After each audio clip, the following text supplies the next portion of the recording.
God did, but once in a while everybody has to get a little bit of luck. Okay? And that goes for my son, who is also here, my younger son, Jamie, my younger son, Jeffrey, and his wife is Sarah, and she's a sweetheart. So it makes a pretty good combo.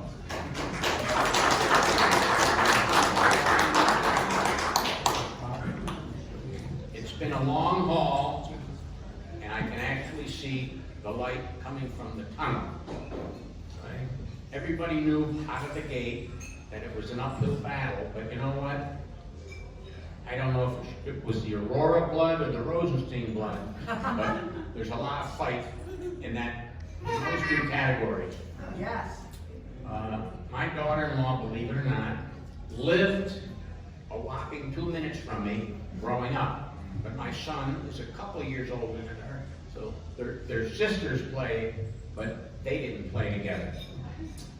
Then Nisha moved, and my son moved. So instead of being 2 or 3 minutes away, they were 20 or 30 seconds away, 2 houses over. Wow. And my son, his next birthday is going to be 50, so that makes him, well, it makes me an old man. Here celebrating, hopefully in advance, are Nisha's mother and father, Sunita and Sabash. Please, can we have a round of applause?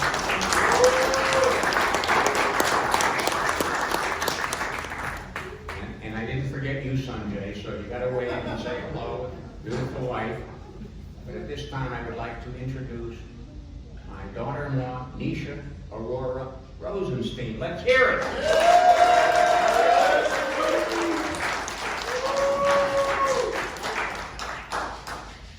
Okay, so for those of you who have come to all of my other events, you know that this speech is my least favorite part of getting together and having all of this support. But at this point, it's a necessary evil because there are a lot of important things that I have to tell you about this upcoming election. You had the ability to hear my opponent's views this week in the League of Women Voters debate at the forum. And I have to tell you that her view of our county and the way she thinks that this world is just a little bit terrifying to me. A lot of you have young kids who are going to grow up here in Lackawanna County. This judicial seat is for 10 years. So the next judge could potentially be deciding your children's future, deciding the fate of your child should he or she make a mistake. There are 5 points that I want to touch on that I think are important for this upcoming race. We need to focus on the candidate's education, the candidate's experience, the candidate's integrity, the candidate's commitment to our community, and the candidate's commitment to diversity. So let's start with education. Now, those of you who know me know that I went to Georgetown for undergrad, which was a great experience. I moved out of Scranton and moved to Washington, D.C. to go to school. So I got to see students and teachers and professors from all over the world. Now, we already grew up with a very worldly perspective because I am a first-generation American. So my parents came here from India in 1978. So obviously my upbringing was a little bit different than someone whose family was in the Scranton area before that. So Jamie's upbringing, being the 4th generation here, was a little bit different than my upbringing. Going to Georgetown taught me that we must always aim for our highest goals. And while I had a great career and have a great career as an attorney, running for this position was something that was a step beyond what I ever thought I would be capable of. After Georgetown, I went to Villanova University School of Law. Those 3 years were the hardest 3 years of my life. And law school really teaches you how to be an attorney because it is a lot of hard work. And being an attorney is a lot of hard work. Preparing for cases is not something that you can just do right before you walk into court. You need to know every aspect of the case that you're dealing with. So that's learning all about your clients' lives, learning every little detail about what went on in a transaction. After law school, because JD wasn't enough, I went to London and got my master's in law from University College London. I focused in international business and arbitration, and again, I had the opportunity to broaden my horizons and live abroad. After all of this, I came back to Lackawanna County. My first job was at the county courthouse working as a law clerk for the Honorable Michael J. Graves. During that job, I worked in criminal law, so we did exclusively criminal cases with some civil litigation thrown in. I had the opportunity to work on a murder trial. I had the opportunity to work on drug trials. I had the opportunity to select juries. All of this experience that I got at the very beginning of my career fueled me on with the confidence to work almost exclusively in family law. So dealing with custody and divorce cases is obviously not for the faint of heart. It's very stressful. It's stressful on the clients and it's stressful on the attorneys. The next judge in Lackawanna County, the position that I'm running for, will most probably be put in the family court division. So it's even more important that the candidate who gets the position or who wins the election has experience in this area of the law, because it's not something that you can just pick up and learn overnight. For 5 years, I worked with clients doing all of the aspects of family law. So that, again, like I said, divorce, custody, PFA, everything. After my experience as a litigator in family law, I went on to help my mom with our real estate business. So she needed some help, and I couldn't say no. I'm not sure if that was the best idea I ever had. Because everybody knows working with your family is tough. But since I've been there, we've managed to bring ERA One Source Realty back up to the #1 real estate company in the region. So it's hard work and dedication and determination, but we did it together. And that taught me the power of perseverance, because there were a lot of days where I didn't think that we had hope of bringing back our business. Meeting and working with all of the clients that I work with in the real estate industry has been amazing, because seeing all of the new faces moving to our area was one of the reasons I had to run for judge. There's been such a growth in population, a change in our demographic.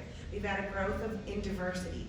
Many of you are physicians. We were talking, and we're saying probably 25% of the physicians in all the hospitals now are from a minority background. That's amazing, because I'm sure my dad can tell you when he came here, it was maybe 5% of the physicians? Not even that, right? So we aren't changing, we've changed. And we need to put elected officials into powers of position who are ready to deal with this change. We are becoming a very diverse and progressive community. We've always been a great place to live, but now we're a more worldly place to live. And I think being from a minority background, this puts me at an advantage, because I'm ready to take on this challenge from day one. The next topic I want to talk about is integrity. I think obviously a judge should possess the highest levels of integrity. I think integrity comes from a place where you don't look at people differently. So it doesn't matter who's in your courtroom. Just because they didn't grow up in a 2-block radius of where you did, doesn't mean that they need to be treated differently. A judge must rule from the bench with fairness. And the funny thing is that judges write opinion, but actually a judge has no right, or there's no place for opinions in the world of a judge. As a judge, your job is to listen to the case, to listen to the attorneys, to listen to the defendants, to listen to the testimony. And then you take what you heard and you apply the law to those facts. That's it. Not ruling from the bench, not putting your own opinion in things, not judging who's before you because of the way they look. Everything must be done by the book, and everything must be done according to the rules of court. I want to talk next about commitment to community. When I was a law clerk with Judge Bryce, I had the opportunity to work in our specialty courts. And the specialty courts hold a very dear place in my heart, because they really work to prevent the cycle of incarceration and to break that cycle. Lackawanna County has a drug court, a DUI court, a mental health court, a veterans court, and a juvenile drug court. All of these specialty courts and the rest of the diversionary programs are very unique in our state. Our courts are actually a model for the entire country. The judges have worked very hard to put these programs into place, because there was a vision that if we did it, as our population expanded, all we would do is expand the population of the jail as well.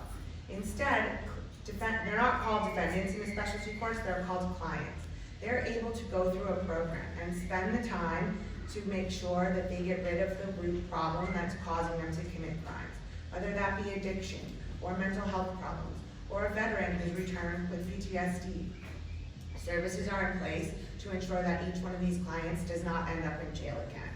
And that is something that I've seen firsthand work, and I would want to continue the legacy. I do not want to disband them or make them smaller. I think that they deserve to be expanded because they truly, truly do work changing people's lives.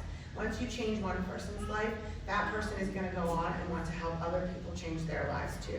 So you create a cycle of support and help rather than a cycle of incarceration. The last topic I want to talk about is a commitment to diversity.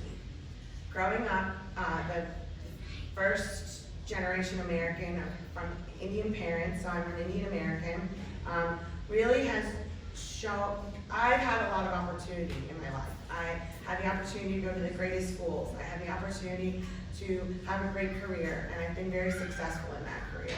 Now, as I see our community expand and I see this increase in diversity, I've taken it upon myself to commit to increasing that diversity and increasing the support for that diversity. I think that our bench should truly represent our demographic, and it does not right now. So we need to work together to make that happen. Somebody had to step up and put their face out there, and I'm sorry for all the billboards. They're working though. Thank you, Jamie.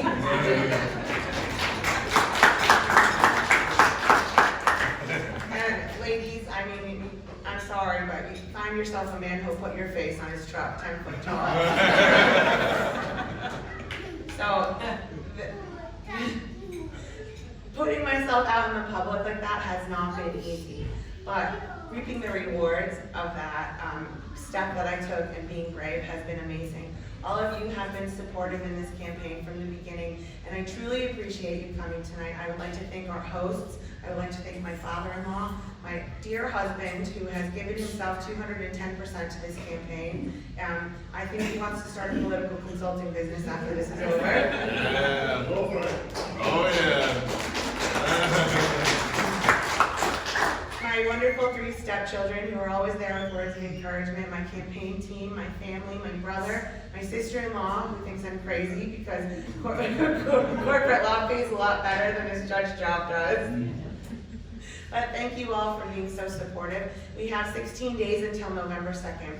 So many of you have been very interactive with our social media. Please continue to do so. Please spread the word to your friends and family. When you're at the doctor's office, ask the secretary or the admin there, who are they voting for? Talk to the baristas at Starbucks for me. One by one, we will spread the word that I am the most qualified candidate. I'm the only candidate who's worked in criminal law, in family law, and in the private sector. And these are all 3 of the areas that a trial judge should have experience in. Because this is the court of common pleas. This is where the common person brings their legal matters. If you don't have experience dealing with the common person and dealing with clients, and if you've not done criminal trials and family law trials, you have no business being a trial judge, because you have not walked in the shoes of the people before you. And that's what we need to get across. We need to spread the message, and everybody needs to go vote on November 2nd. If you would like to volunteer to help with the polls, we have a sign-up list over there. But otherwise, please continue on the journey with me for the next 16 days, and then I promise the billboards will come down and you won't have to look at me again.